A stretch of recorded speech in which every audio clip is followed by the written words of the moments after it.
All right, y'all. Well, I'm swinging on a swing, back and forth, hoping this gimbal can keep up with me. It's going to be a little slow. I'll swing a little slower so I don't make y'all sick. All right. So I'm over at my friend's house under their porch, or not their porch. I guess it's their patio by their pool, and very nice of them to invite us to be allowed to come over here and be in their pool, lower their property value while we're here. But hey, what you gonna do? Well, this is Saturdays with Dr. Shawn. I used to do a Kehala. Many of you Kehala members who are also subscribers, you will remember that because I used to always talk about the food. Man, did we have food there. It was no fooling. I mean, it was just unreal. And I have to tell you that I really miss that. I miss the Kehala. I miss preaching every Sunday. I miss that bunch of people, great food. And Miss Jill Stavely, God rest her soul, coming up on 1 year gone. She died on my birthday, September 23rd. What a precious, precious lady. We were all so stunned to lose her. I still really haven't grasped it, truthfully. And John, we love you. I know you don't watch YouTube, but we love you, and you really matter to us big time. And I miss that whole group. So many great people in that group that were just unreal. So we used to preach. Now I do have some news to tell you. Those of you who download my sermons on Blog Talk Radio, and those of you who download sermons and speeches and different things from Spreaker, and those of you who have the app, we've discontinued all of that because just couldn't afford it. It's just one of those things, you got to look at what you can do. And so we're going to do everything here on YouTube, whether it's just sound and no video or sound and video. So we're going to do that. And I hope that's okay with y'all. I hope y'all don't mind. The app was $200 a year normally, then they've just increased it. And then the other thing is every month we had a fee for the gigabytes, and a fee for the storage, and a fee for this and a fee for that. And by the time you got finished paying for Blog Talk Radio and paying for Spreaker, it was adding up, and we just weren't getting the number of downloads that made any sense to us. It didn't seem to make any sense to us to keep it, so we just are not doing that. So everything will be here. So that's why it's going to be more important for you to share with your friends and people who followed. We had 4 million listens on between Blog Talk Radio and Spreaker. And I was just really bad at migrating people over, and so I wasn't a Twitter guy, and I just didn't understand it. So suffice it to say, it is what it is. But what are you going to do? I keep saying that. What are you going to do? But what are you going to do? Nothing. Well, we're going to look for an economic way. Look at that bouncing on me. An economic way to try to do this and be reasonable, about how we do things. So, Saturdays with Dr. Shawn. I don't know that every Saturday I'll have something to say, but today I do have something to say. There's a couple things. Number one, from a political standpoint, we have to talk about that first. Look at the debacle in the failure of leadership, of policy, of preparation in the Biden administration. Because over in Afghanistan, now all of a sudden, last second, we're having to send 5,000 Marines over there, 5,000 soldiers over there to help protect our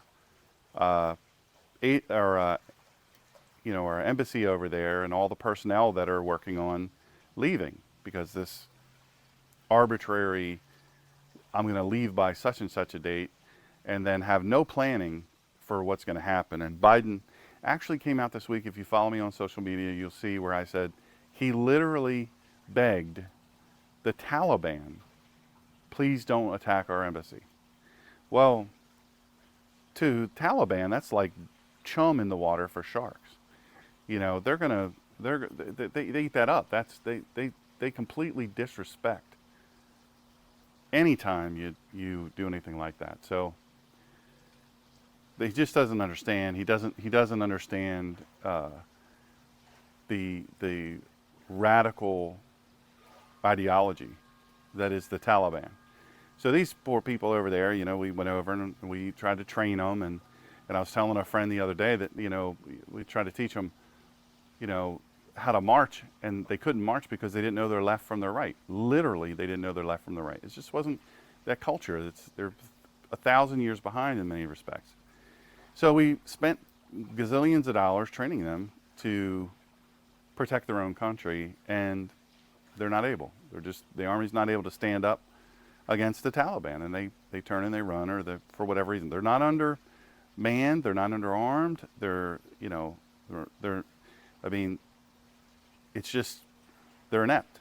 And the Taliban have been fighting and killing and destroying for all these years. So that is what it is. But it just further exposes the imbecilic lack of leadership of the Biden administration, and how they just haven't stepped up. I mean, it's come on, if you're going to do this, you don't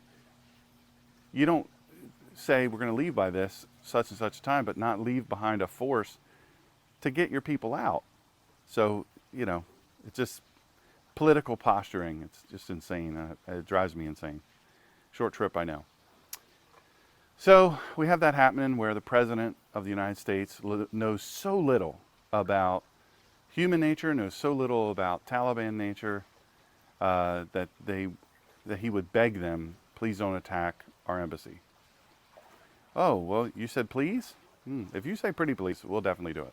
No, they're going to see that and they're just going to go wild with it. We're going to triple attack you. We're going to decimate you. We're going to make, So I'm praying, and I want you to pray for our dear friends over there that are over there fighting to get everything done in the embassy to make it, from an intelligence standpoint, secure, and so they can E&E out of there, escape and evade and evacuate, get out of there, and get back here.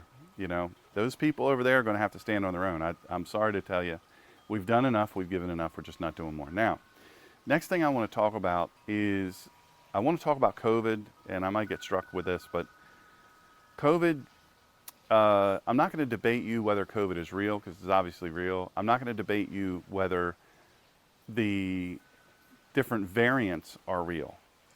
That's a real thing, and I'm not stupid. I'm relatively intelligent. But I also have access to really, really smart doctors and health practitioners and scientists, health scientists, PhDs and such, and MDs and MD PhDs and all this. And in the conversations that I've had with them, not all of them are the same. Not all of them are the same. Some of them say, hey, you know what? Got to tell you, I feel like, I got the vaccine and I was sick for a few days, not sick, but sore. And so that was the initial discomfort. I have a friend who got the vaccine and got COVID. And I have another friend who had COVID prior to the vaccines, got the vaccines like the first day they were qualified to get them, and now has COVID again. You might say, wow, it's a lot less severe. Well, how do they know that? How do they know that? Because we're not getting true and accurate numbers from the government and the different agencies. They all have something to gain by continuing this, and you have to think about that. I want to posit a couple of things to you. If it's so bad that we all have to mask up all the children, and we all have to mask up again, and we have to shut stuff down and all this stuff, if the masks work, why did we let all kinds of felons out of prison? Like tens of thousands of prisoners that were felons, and we let them out of the jails to prevent COVID? Why not just give them masks?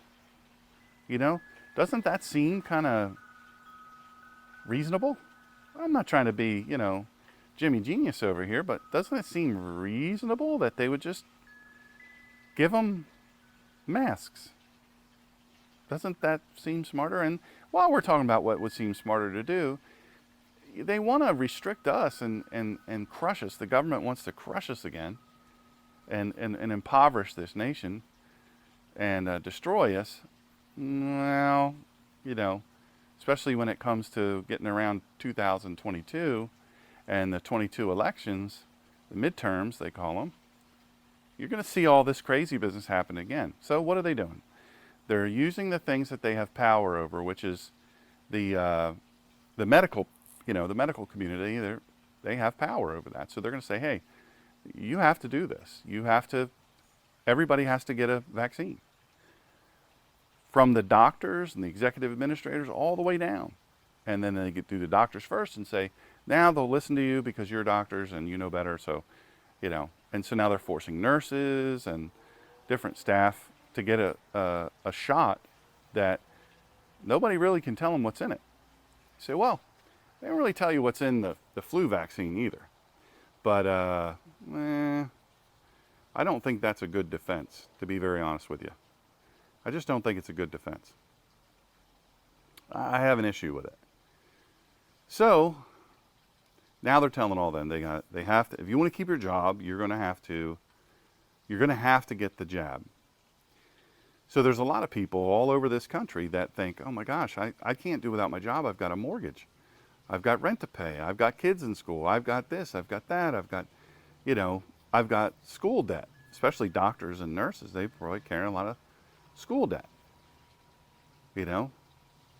college loans. They're offering all kinds of incentives. If you take this shot, we're going to do this for you or that for you. But if you don't, well, then we're going to do this to you. And we're going to do this against you. So you have to think, if the thing's so good, just like ACA, the Affordable Care Act, which was neither affordable nor was it care, they tricked everybody into doing this thing, and it turns out it's a dead duck. It's a bomb. It's a lame duck. It's awful. People say, well, no, it's great. It's great. It's great. Well, talk to some people that have it and that actually use it. And that will tell you a few things. So now you have all the health professionals that are being forced to take this. We've not heard anything about China. We've not heard anything at all about China. Why are we not hearing about China?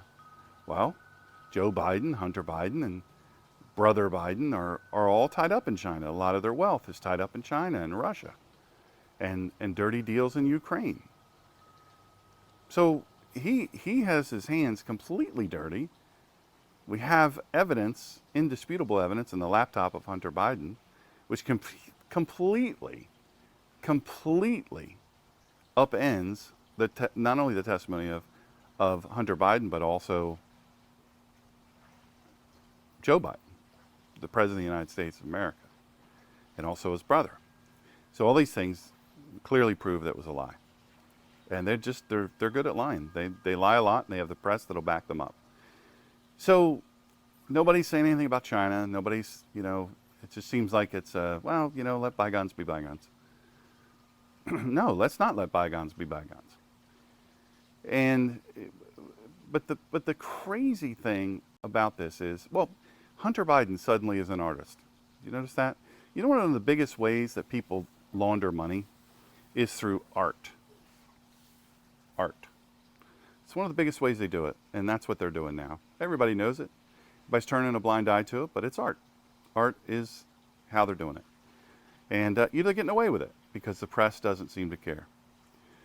So I have that, and I'm thinking about that, and I'm thinking about all of the ramifications of that, and all the school ramifications, and all the pushing back from the teachers' unions that are saying, no, we're not going. You have to make them get vaccines. Every one of these kids get vaccines, or I'm just not coming. And yet we still pay them. That seems insane to me. Doesn't it? Wouldn't you? Is that insane? I think it's insane that we're paying these teachers. They're saying, no, we're not going. We're not going to do it. Seems like everything that we offer to them, hey, tell you what we're going to do. We're going to, all right, you can wear a mask. If you're worried, you can wear a mask. And we'll tell you what we'll do. We'll leave it up to the parents as to whether they want their children to wear a mask. And, those children can wear a mask with the parents that want them to.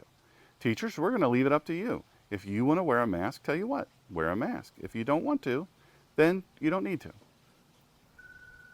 You see what I'm saying? Am I the only one thinking this? Because I don't think I'm the only one thinking this. But even more than that, back to the doctors and the teachers, there are a lot of teachers that say, hey, I don't want to get the jab.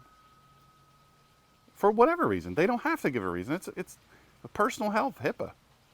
But now the hospital administrations have figured out, hey, you know what? We're going to make it a condition of employment and make you sue us. The thing is, and I've always said this, you all know this, anybody that's followed me any length of time, the reason why conservatives lose is because nobody stands with conservatives. And by stands with conservatives, I mean stand with the conservatives. Our values. They don't.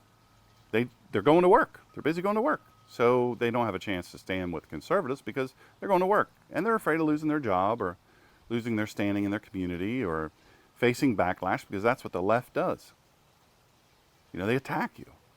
Well, the problem with that is when there are 10,000 of us marching on each individual senator and congressperson's office peacefully, but we march on those offices and we say, hey, we're not doing this. We're not standing for this.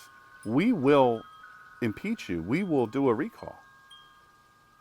You know, they do it because they can. The short of it is they do it because they can.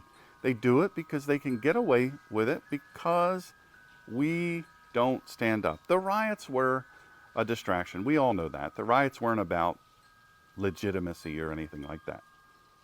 They were a distraction, and they were funded and equipped by the left.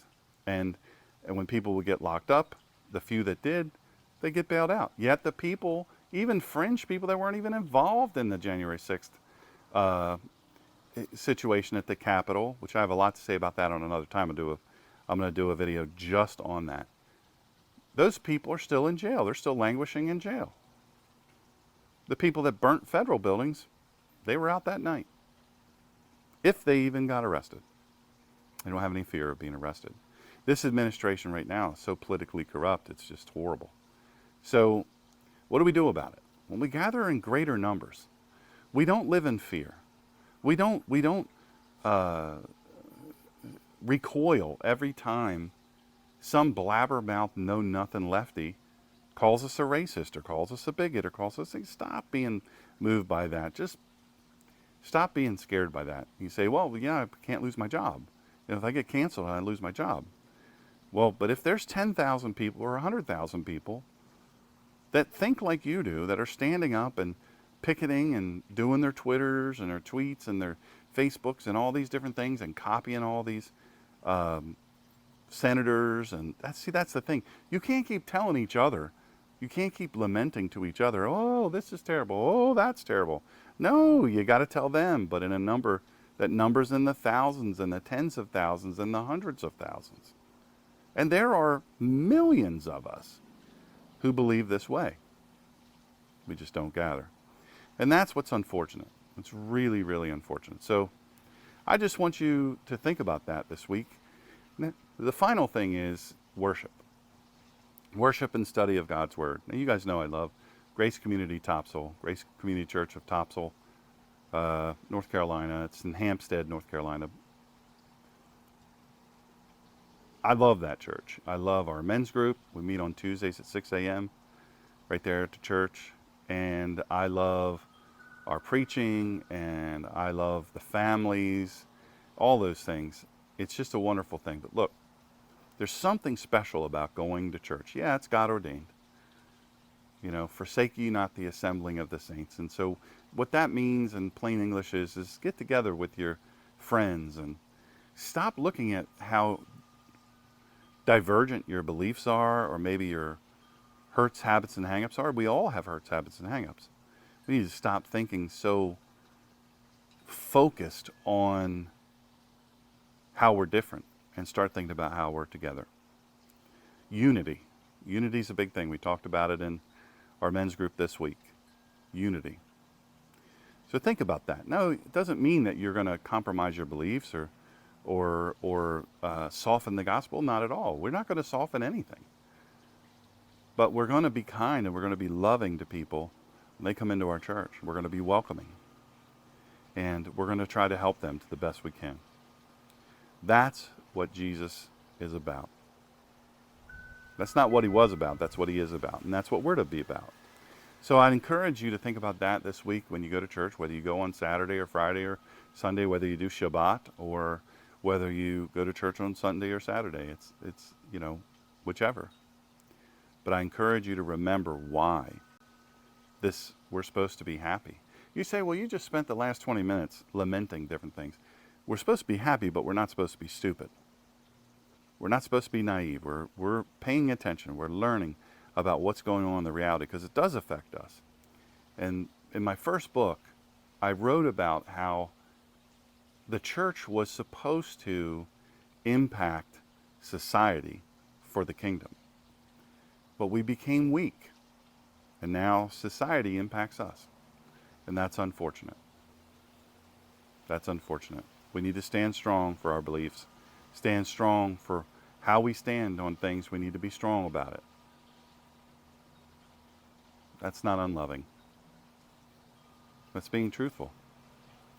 So I want you to have a great remainder of your Saturday. I don't know if I'll get this posted today. And then have a great Sunday. Find a great local church. And oh, by the way, someone has donated money for, I have to ask her if it's okay to say, someone has donated money for Bibles in the honor of her mother. And I think also her son. And so I think she's going to donate it. But I have to show her where to donate it. So anyway, listen, put in the comments any thoughts you might have. I would appreciate it. Also, like, subscribe, share, click on the little bell. 1,000 hour or 1,000 view, 1,000 subscribers, 4,000 views, and then we move up in the food chain at in the world of YouTubes. So thanks, I really appreciate it. Well, it's Dr. Shawn on a Saturday, signing off.